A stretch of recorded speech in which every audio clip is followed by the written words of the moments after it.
Right, let's move on to this now. So President Donald Trump has named Leo Brent Bozell as U.S. ambassador to South Africa. In a post on social media, Trump says Bozell brings fearless tenacity and vast knowledge to a nation that desperately needs it.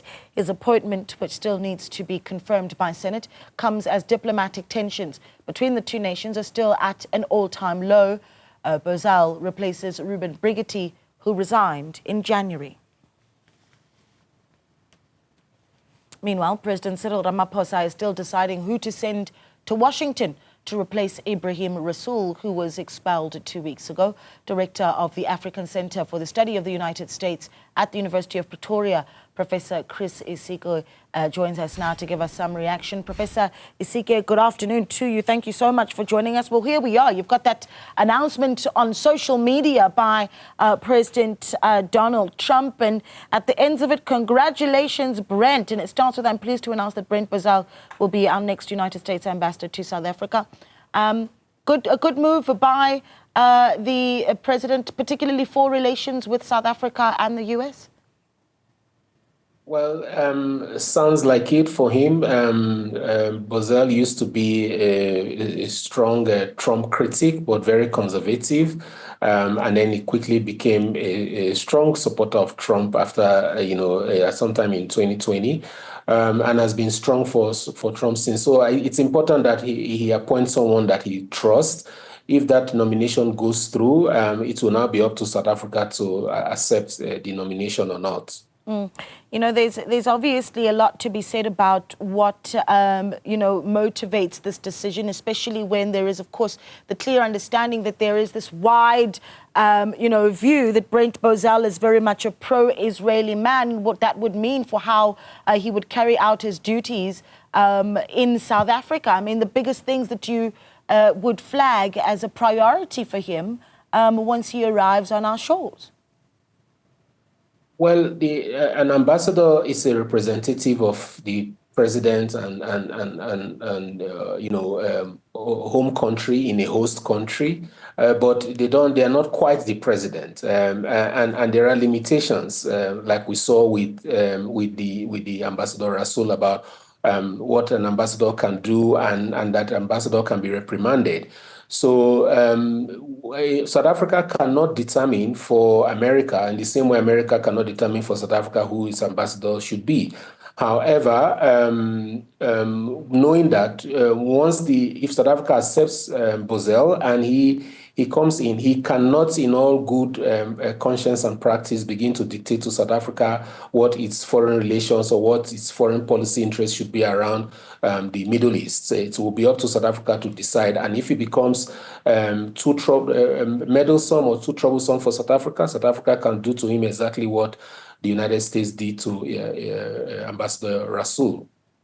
I mean, there's, of course, the question of the likelihood that South Africa would actually take that step. And I think that actually leads me to the next question, which is just how outspoken we expect Brent Bozell certainly to be. I mean, we see Reuben Brigety, for instance, who was ambassador to South Africa, at some point becoming particularly outspoken with allegations that South Africa was assisting Russia over the Lady R saga. South Africa responding, but certainly not asking him to leave its shores. And so is there an expectation that Leo Brent Bozell might be an outspoken ambassador and certainly tackle South Africa's position on certain geopolitical matters and what the consequences of that would be?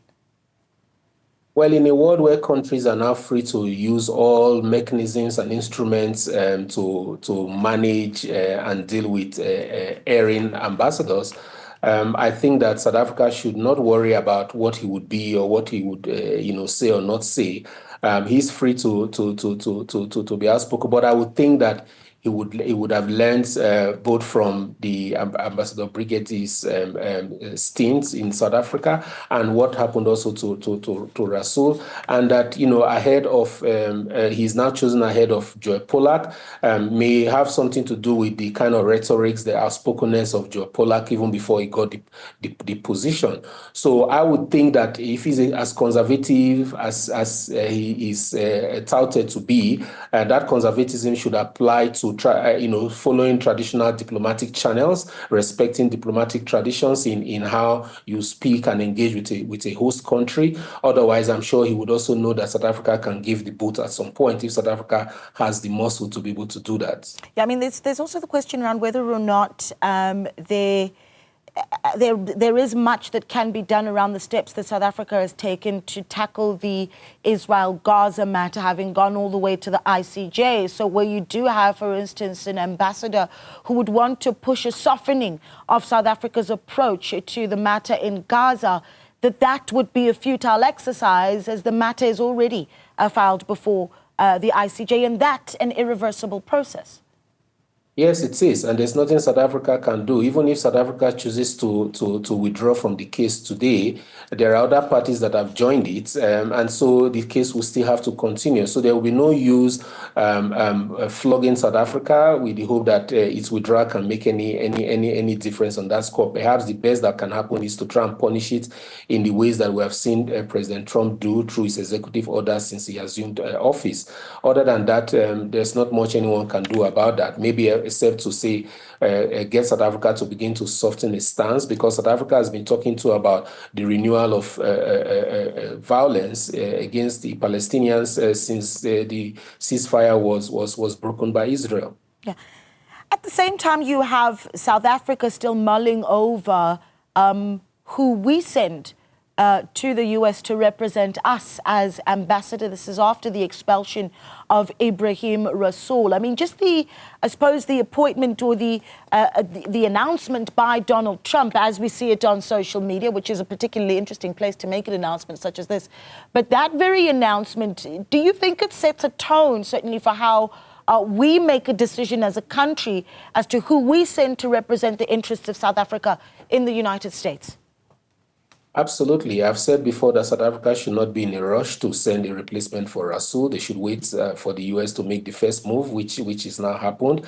And depending on how the GNU government views this, they can use it as leverage to try and get in someone that South Africa would want to be there and would have to then become acceptable to the U.S. So they can use this case to try and play and force the hand of the U.S. to accept whoever South Africa decides to send to them. So this is an opportunity for them now to then play their hand, but they will have to wait and see what happens with the Senate hearings on this. And once that nod is given and it's official, then they can begin to negotiate during the meetings process for acceptance and then presentation of credentials. Yeah. Is there some optimism that you have that Bozell perhaps is the person to massage the relationship with the U.S. and South Africa, particularly where AGOA is concerned, and what the country then needs to communicate and how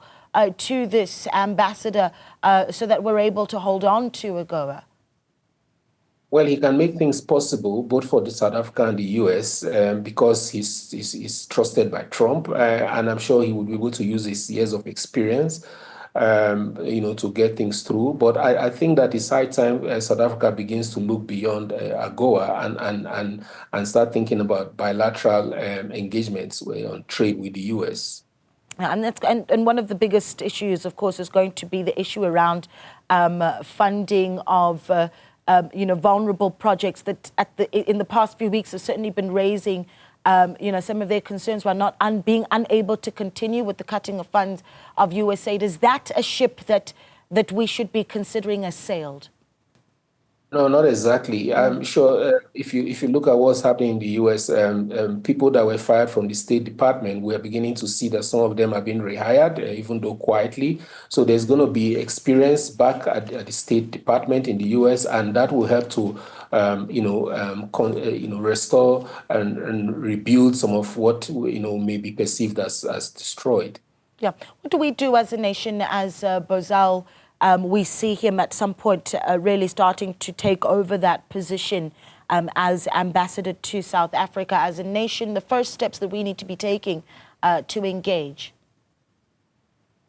Well, the starting point is for us to use him as his appointment as leverage to try and also make an appointment and bargain with the U.S. Once there is reasonable belief that the U.S. would accept whoever South Africa appoints, and we have 2 ambassadors in place, South Africa can then begin to make entreaties to this ambassador. Of course, it will be his responsibility to also get as much information as he would want about South Africa. And I'm sure that, I mean, Trump said that in